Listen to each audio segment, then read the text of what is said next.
Virgo, hi! Welcome to Mystic Queen PH. At titignan natin kung anong energies for you ngayong first half ng July. So, energy update, July 1 to 15, 2025.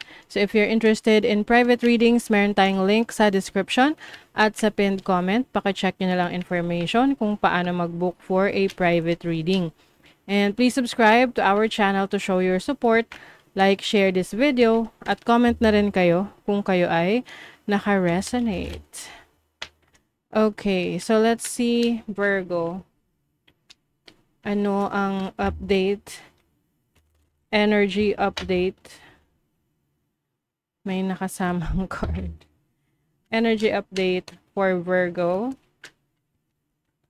July 1 to 15.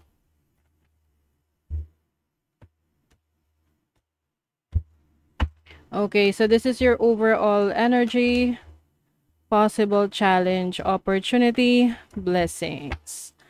So, tingnan natin yung energy naman ng inyong kaperahan, monthly, money, career, finances.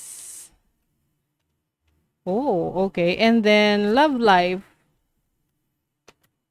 Oh, okay. Bottom of the deck is the Chariot. Wow. Congratulations ngayon pa lang, Virgo.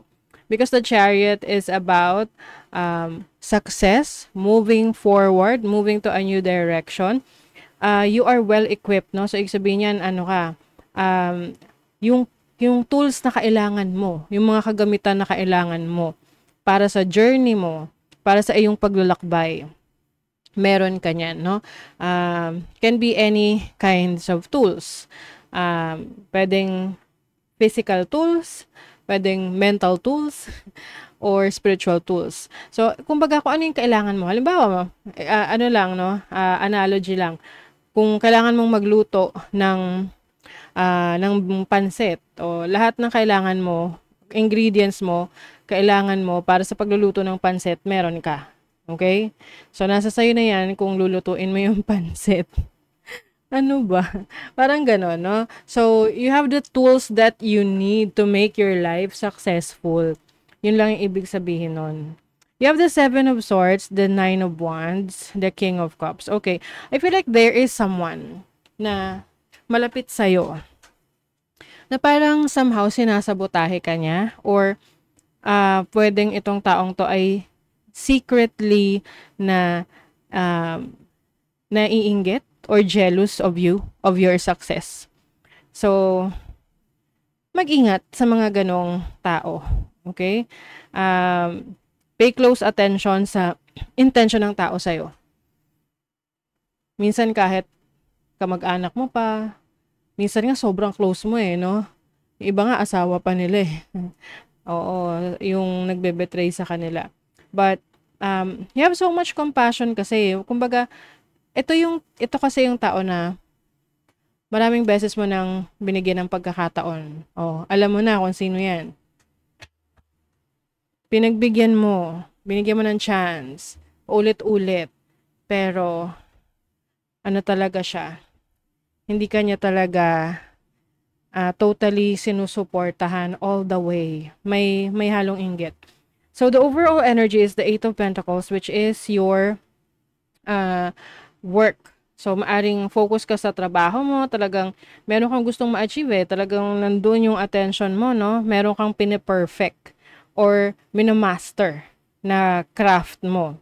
Whatever this is, pwedeng sa career path mo to, sa trabaho, sa business mo, and even sa relationship, maaring meron kang, you are trying to work things out para sa relationship mo. Now, your challenge is the Eight of Wands, which is about growth and movement. So, maaring may mga ma-experience ka na delays doon sa hinihintay mo, or yung mga parang medyo mabagal na pag-usad ng mga bagay na ina-expect mo. So, pag ganyan, be patient, no?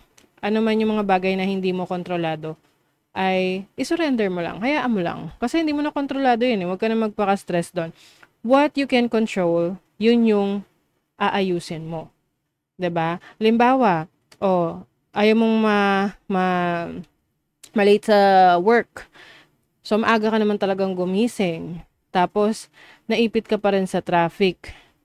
Kasi nga, may hindi inaasahan na nangyari dun sa traffic na yon, no? So, hayaan mo lang. Huwag mo nang i-stress yung sarili mo kasi late ka na rin naman eh. 'Di ba? So, it's all about going with the flow. So, your opportunity is the Ace of Pentacles. So, meron ditong opportunity for a new job, a career, or a new business for you. Or can be parang nagsisimulang relationship. Kung ikaw ay single, there is a possibility na magkaroon na ng yung parang manifestation ang isang relationship para sa'yo. Dahil nga, meron ditong the Lovers, which is about partnership. So, that is your blessing. Kung ikaw ay in a relationship, yung person that you're dealing with, kung wala naman kayong issue, problema, that person is your soulmate already, no? Soulmate mo na yung person na yan. Some of you, there's also a blessing of contract. So, maaring papasok ka sa isang kontrata sa trabaho or sa isang serious commitment. Ayan, so sa money, career, finances, you have the Sun. So, you don't need to worry about your money or yung resources mo, yung needs mo. Kasi nga, meron ka na nun. Okay? It will be provided. Huwag ka nang mag-alala. Okay? Kasi, minsan, nag-aalala tayo sa mga bagay na wala pa naman. Or, syempre, gusto natin prepared tayo. But, gaya nga na sabi ko sa inyo, kapag kayo ay kapag hindi nyo na kontrolado ang isang sitwasyon, just let it go. Okay? Surrender. Kasi, kung para sa'yo talaga yan. So, that will work for your career, your finances, kung may hinihintay kang pera, 'di ba? So, sa relationship, you have the Four of Cups. So, meron ditong hindi na ganun kasaya sa relasyon niya. So, para doon sa may mga challenges sa kanilang connection, relationship. Yung iba naman, pwedeng hindi ito romantic connection. Feeling mo, hindi ka masyadong naaasikaso sa family ninyo. Like, pwedeng yung parents mo, hindi ka na masyadong inaasikaso, or parang feeling mo hindi ka favorite, or hindi ka mas nasusuportahan kumpara sa iba mong kapatid, parang gano'n, no? But this is about focusing on what you have, kung ano yung meron ka ngayon. Dahil merong taong magmamahal sa'yo. Kung talagang wala man, no, sa tingin mo wala talagang may pakialam sa'yo, ikaw yun, 'di ba? Ikaw yung sa sarili mo, wag kang susuko para sa sarili mo. Wag mong susukuan yung sarili mo. Kasi kahit na wala nang may pakialam, dapat ikaw yung meron pakialam sa sarili mo. You owe it to yourself. Okay? Let's see what else. Orphan. Yung iba kasi siguro feeling nyo hindi kayo nabibigyan na ng atensyon. Oo. Pwedeng attention sa bahay ninyo, sa relationship ninyo, or sa trabaho. Yung iba, parang feeling nyo, hindi kayo napapansin sa work, kahit na talagang nagpe-perform kayo. Uy, may soulmate dito. So, yeah, I feel like, if you are, kung sa relationship wala kayong problema sa ngayon, ha, para dun sa mga kasi this is a general reading. So, it may not resonate for all of you. Soulmate connection, yung iba sa inyo. Community. So, some of you are going to be very active sa mga community work. Maaring kayo ay tutulong sa ibang tao. Oo. Some of you are mature na. Or someone na meron nang napatunayan sa buhay. Alam nyo, kung meron mang person na nagtatry na i-control kayo, this person will receive their karma. Because you are taking back your power. Mas lalo mong pinalalakas yung sarili mo ngayon. Yes. Kasi meron ka rito, nagtiis ka sa isang sitwasyon na akala mo kaya mong ayusin or kaya mong panindigan, pero nakakaapekto na siya sa mindset mo. Mentally, it's affecting you. So, you also have the intuition here, no? Crystal ball. So, ngayon, nagkakaroon ka na ng clarity sa situation mo.